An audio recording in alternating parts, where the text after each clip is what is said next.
नमस्कार,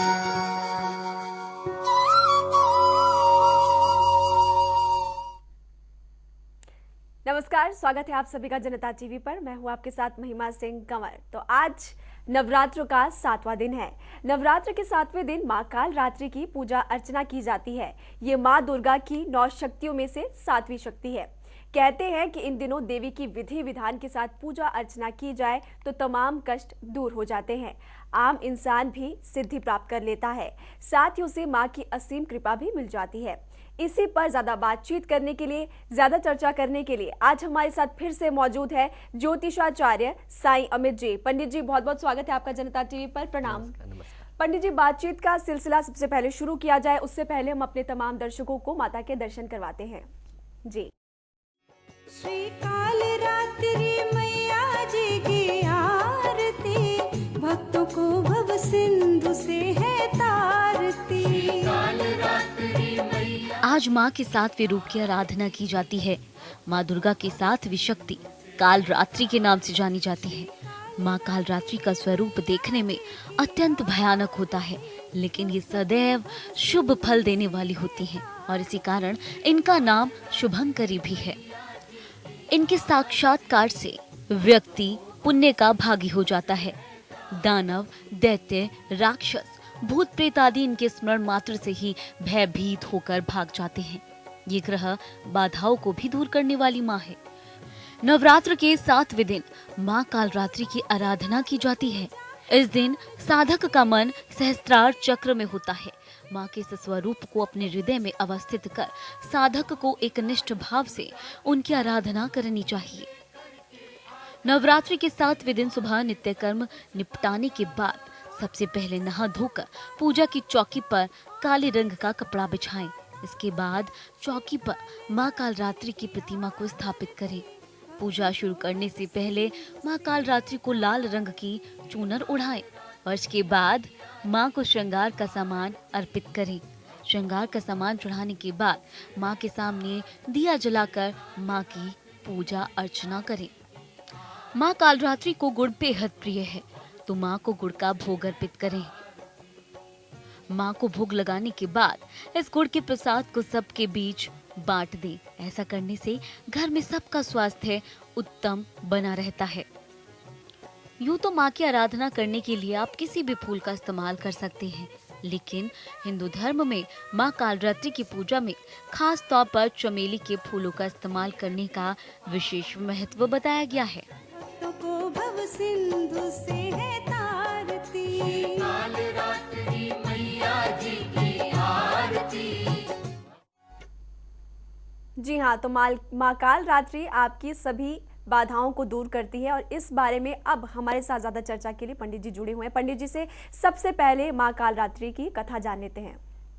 पंडित जी, देखिए, आज देवी का जो 7वां रूप है ये बहुत ही भयंकर है, बहुत ही भयंकर। मतलब अगर आपने कहा हे देवी माँ दर्शन दे दो, तो उसके बाद आपकी हालत ख़राब हो जाएगी, आप बर्दाश्त नहीं कर सकते, इतना भयंकर है। मतलब बिल्कुल काली रूप है, बिल्कुल काले काले रंग की देवी है। 3 नेत्र हैं और वो भी गोल गोल, बिल्कुल राउंड, और साथ में उनके बाल बिल्कुल बिखरे हुए हैं। कोई बहुत अच्छे तरीके से एक लेडी के जैसे बाल संवरे होते हैं ना, संवरे बने बिल्कुल बिखरे हुए जी। साथ में उनके मुंह से अग्नि की ज्वाला निकल रही है। गले में चमकती हुई माला है, बताइए, काला रूप, उसमें चमकती हुई माला, अजीब सा लगेगा ना। साथ में गधे की सवारी कर रहे हैं, कोई घोड़े की या शेर की, किसी की नहीं, गधे की सवारी कर रही हैं। और अजीब अजीब सा अस्त्र शस्त्र देवी के साथ है। देवी बहुत ही भयंकर है, बहुत ही भयंकर है, लेकिन इनको कहा जाता है शुभंकरी। ऐसा क्यों कहा जाता है, समझने की कोशिश कीजिए। जब आप पूजा पाठ करते हैं तब बहुत अच्छे से विधि विधान से करते हैं, तो क्या होता है, शुद्धि करते हैं। नहाने धोने के बाद, बैठने के बाद, सब कुछ होने के बाद भी आप मंत्रोच्चार करते हैं। अगर आप वाकई शुद्ध होना चाहते हैं तो आपको कुछ मंत्र की आवश्यकता हो, जैसे जो हाथ में जल लेकर करते, ओम अपवित्रो पवित्रो वा सर्वावस्थाम गतो अपि वा यस्मरेत पुंडरीकाक्ष स बाह्याभ्यंतरः शुचि। ऐसे हाथ जल लेकर के बाएं हाथ नीचे रख के उसका फिर उसको अपने ऊपर छिड़क लीजिए तो पवित्र हो जाते हैं, ऐसा मानते हुए। ऐसा यदि किसी वजह से नहा नहीं पाए, यदि किसी यात्रा कर रहे हैं और पूजा करना चाहते हैं तो ऐसा करके भी कर सकते हैं, क्योंकि इसमें पवित्र हो जाते हैं। तो इसलिए क्या है कि देवी क्या करती है कि एक स्टेज पे जाने के बाद आपको पवित्रता चाहिए होती है, प्योरिटी चाहिए होती है, नेगेटिविटी नहीं चाहिए होती है। आप सक्सेस की तरफ हैं, उसमें क्या होता है, बहुत सारी नेगेटिव शक्तियाँ हावी हो जाती हैं। ऐसे में क्या है, माँ कालरात्रि की आराधना करने से क्या होता है, उन शक्तियों से मुकाबला करके उनको शांत कर देती है। मतलब जैसे आप अपने देह को पवित्र कर देते, नहाने के बाद भी कुछ पॉइंट्स नेगेटिविटी के होते हैं जो आपको परेशान कर सकते हैं, तो उसके लिए आपने मंत्र बोला। इसी तरह से आपके पूजा पाठ में एक स्टेज आने के बाद आपको नेगेटिविटी से बचने के लिए भी रक्षा चाहिए। नहीं तो पता चला कि आपने जो कुछ कमाया था वो सब कोई विपरीत शक्ति, कोई भूत प्रेत या ऐसी शक्ति लेके चलेगी, क्योंकि आप घर गृहस्थी वाले लोग हैं, नहीं पता कि किस तरीके से हमारी शक्ति को छीना जा सकता है। बहुत तांत्रिक आपकी शक्ति छीन सकते हैं। आपने भोलेवश में अपना नाम, गोत्र, नक्षत्र, राशि सब बता दिया किसी को, अब वो बैठ करके आपको शक्ति से आपकी पूरी शक्ति छीन लेता है, आपको परेशान कर लेता है। तो क्या हो रहा है कि आप जो भी करते हैं सफलता नहीं मिल पा रही, परेशानी आ रही। ऐसे केस में यदि आपको लगता है, शक है कि कोई व्यक्ति मेरे पर तंत्र क्रिया करता है या तांत्रिक कोई व्यक्ति मेरी शक्ति छीन रहा है, मेरे को पहले तो मेरा बड़ा काम बन जाता था, ऐसे यूं ही सब कुछ जब से उनसे मिला उसके बाद से काम गड़बड़ हो रहा है, तो ऐसा होता है, लोग करते हैं, लोग ऐसी बुरी चीज़ें करते हैं, पता नहीं क्यों करते हैं। करना नहीं चाहिए। जब किसी को पावर मिला है करने का, कुछ अच्छा ही करना चाहिए। अच्छा करके भी पैसे मिल जाते हैं और अच्छे से व्यक्ति जीवन जी सकता है। बुरा करने से क्या होता है, पैसे मिलते हैं मगर उसका परिणाम व्यक्ति को खुद पर्सनली भुगतना पड़ता है। और मैंने देखा है अंजाम बहुत ही ज़्यादा बुरा होता है, उस व्यक्ति का परिवार और बुढ़ापा बहुत दुर्गति से निकलता है। तो इसलिए जो भी हो, अगर व्यक्ति कर रहा है तो आपको देवी की आराधना करनी चाहिए। माँ कालरात्रि की पूजा करके उनसे रक्षा मांगनी चाहिए कि हे देवी माँ, अब तक मैंने देवी माँ के सभी रूपों का पूजन किया है, आपसे अनुरोध है कि आप कृपा करके मेरी रक्षा करें, मुझे किसी भी तरह से कोई नुकसान ना हो, मेरा कोई नुकसान न कर पाए, मेरे पापों का क्षय कर दीजिए, मेरे समाप्त कर दीजिए। जी। तो उससे क्या होगा कि पाप समाप्त हो जाएगा, तो ऑटोमेटिकली आप सुरक्षित हो जाएंगे और देवी माँ कृपा हो जाएगी तो आप सुरक्षित हो जाएंगे। ध्यान रहे, पाप तो किया ही हुआ व्यक्ति होता है जो धरती पर होता है। क्या पाप किया, कोई छोटा किया है, कोई बड़ा पाप किया है, लेकिन पाप नहीं किया तो धरती पे नहीं है। या बहुत ज़्यादा पुण्य करके भी व्यक्ति धरती पे आता है, लेकिन बहुत कम ही ऐसे होते हैं जो किए होते हैं पुण्य, उनको भटकने या पूजा करने की आवश्यकता नहीं होती है। तो ऐसे केस में क्या होता है कि देवी माँ की आराधना करके उनसे रक्षा मांगी जाती है। लेकिन ध्यान रहे, अगर आप बहुत पापी हैं, बहुत ही ज़्यादा बुरा आपने किया अपने जीवन में और आप चाहते हैं कि देवी माँ आपकी मदद कर दे, तो वो नहीं मदद मिल पाती है। तो आप सावधान रहें। आप देवी माँ की डायरेक्ट माँ कालरात्रि की पूजा करेंगे तो बहुत मुसीबत में पड़ जाएंगे, क्योंकि देवी माँ पापियों का नाश करने के लिए तो है, तो सबसे पहले तो आपका ही नाश होना शुरू हो जाएगा। तो इसलिए ध्यान रहे, उसके लिए आपको प्रायश्चित कर्म बहुत अच्छे से करने के बाद, मतलब पूरा नवरात्र का शुरुआत से लेकर के बहुत अच्छे तरीके से कठोर करें और अपने आप को मतलब पूरी तरह से प्रायश्चित करें, तो उसके बाद जाकर के माँ कालरात्रि की पूजा करनी चाहिए, नहीं तो फिर दिक्कत आ जाएगी। जी जी। आप ये कह सकते हैं, अगर आप पाप किया और आपको मालूम है कि मैं पापी हूँ, तो वैसे कह सकते हैं कि देवी माँ मुझ पर कृपा करें, मुझे सद्बुद्धि दें, मेरी दुर्बुद्धि को नाश करें, मेरी दुर्बुद्धि का नाश करें और पाप के विचार को नाश कर दें, जिससे मैं पाप कभी न कर सकूं जीवन में। और इसकी वजह से मतलब जो मुझे पाप भोगना पड़ रहा है, ये ऐसे विचार ही समाप्त हो जाएं और भविष्य में मुझसे कोई पाप ना हो, और मेरे पाप समाप्त करने के लिए कोई भी प्रयोजन बनाए, कोई भी तरीके से आप मेरे पाप समाप्त हो, ऐसे मुझे रास्ता दिखाएं, मुझको में चलवा भी दें, क्योंकि रास्ता मिल गया, पता चल नहीं पा रहे हैं। तो इसलिए कई बार क्या होता है, परोपकार करने का मौका मिलता है लेकिन व्यक्ति कर नहीं पाता है। तो इसलिए क्या है कि आप ऐसे करेंगे तो ज़्यादा अच्छा रहेगा। जो व्यक्ति अच्छे हैं, अच्छा कर्म करते हैं, वो रक्षा मांगे देवी से। देवी बहुत ही पावरफुल, बहुत एक्टिव हैं और बहुत अच्छे रिजल्ट तुरंत देती हैं, क्योंकि देवी के लिए कोई परहेज़ नहीं है। आज की देवी में परहेज़ नहीं है कि आप ऐसा बहुत शुद्धि का बहुत विशेष ध्यान रखना। देवी गधे पे बैठी हुई, देवी वर्स्ट स्थिति में है। ऐसी स्थिति में देवी से आप ये नहीं सोचेंगे कि देवी के बहुत सफाई का और नीचे का बहुत ध्यान रखेंगे तो ही करके होगा। देवी तो किसी भी परिस्थिति में तैयार है लड़ने के लिए और नाश करने के लिए सामने वाले पापी का। तो इसीलिए क्या है कि बहुत ही पावरफुल रूप है और बहुत सावधानी के साथ देवी की पूजा करनी चाहिए।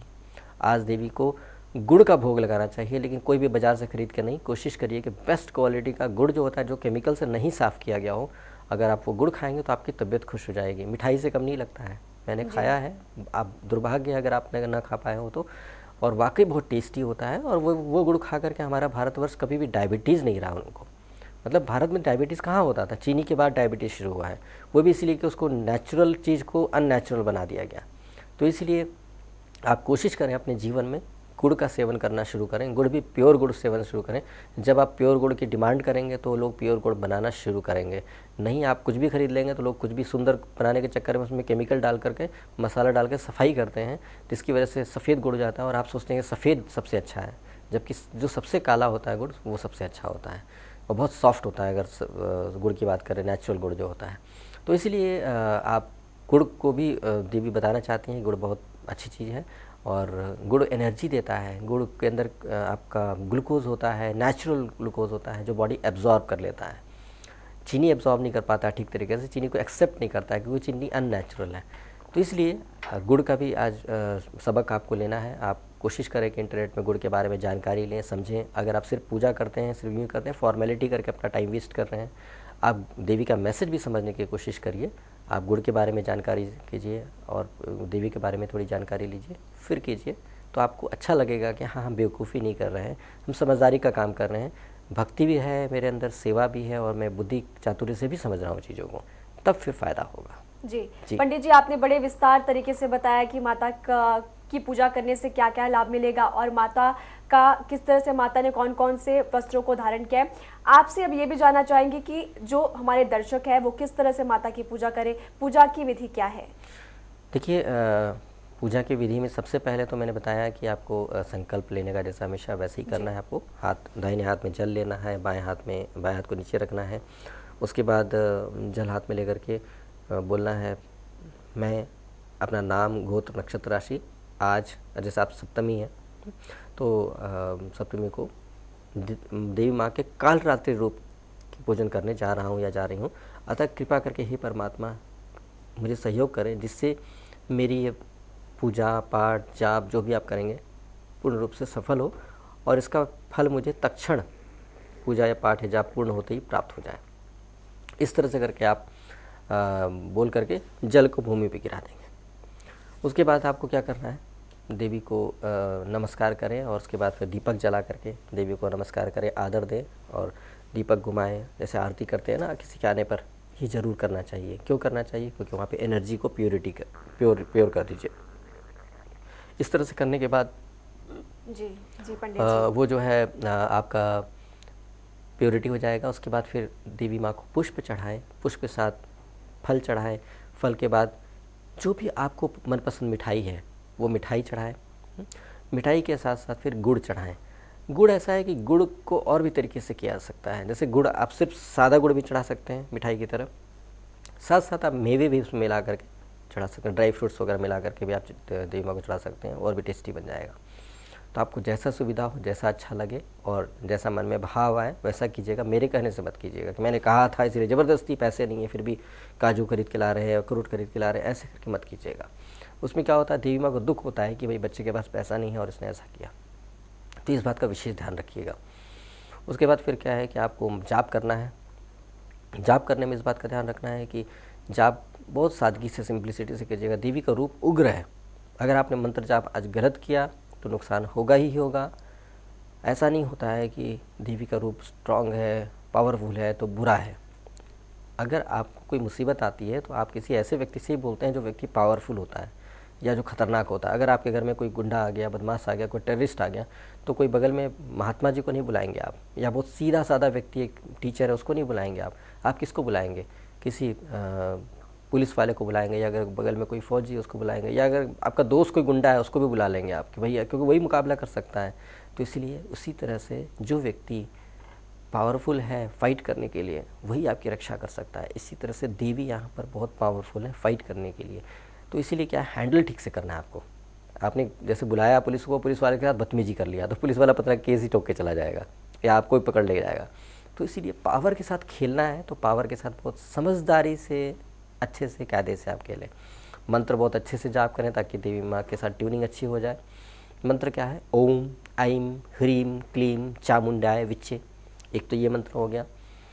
दूसरा है या देवी सर्वभूतेषु माँ काल रात्रि रूपेण संस्थिता नमस्तस्यै नमस्तस्यै नमस्तस्यै नमो नमः। एक तो ये हो गया। उसके बाद तीसरा मंत्र है ओम सर्वमंगल मांगल्ये शिवे सर्वार्थ साधिके शरण्ये त्र्यंबके गौरी नारायणी नमोस्तुते। ये भी हो गया। तो तीनों जनरल मंत्र है, बहुत सिंपल है और जिसका जैसा भाव है उसके हिसाब से करेंगे तो बहुत अच्छा रहेगा। भावना भी ज़रूरी है सिर्फ पूजा करने से, क्योंकि देवी माँ को सामान नहीं चाहिए। आपका फल फूल मिठाई वगैरह इन चीज़ों की आवश्यकता देवी को नहीं है।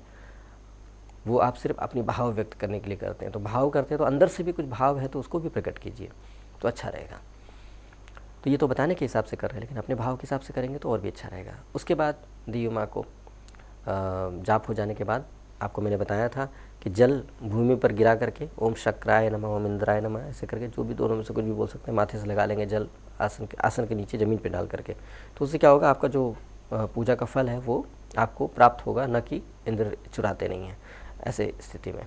तो इसलिए आपकी पूजा आपको फलदायी हो जाएगी जी। उसके बाद ऐसा होने के बाद क्षमा याचना जरूर करना है कि हे देवी माँ, मैंने अपने सामर्थ्य के हिसाब से, अपनी योग्यता के हिसाब से, जैसा मुझे बताया गया, जैसा मुझे जानकारी मिली, जैसा संभव हुआ वैसे मैंने पूजन किया है। मनुष्य हूँ, गलती हो जाती है, गलती जरूर हुई होगी, इसलिए मुझे क्षमा करें, कृपा करके क्षमा करके मेरी गलतियों को अनदेखा करते हुए कृपा करके मुझे आशीर्वाद दे, मुझे पाप मुक्त करे, मुझे दोष मुक्त करे और मुझे तन मन धन और आत्मा से पवित्र और सुखी कर दे, और भविष्य में भी कोई पाप ना हो, कोई गलती ना हो, इसके लिए मुझ पर कृपा करें, अपना आशीर्वाद बनाएं।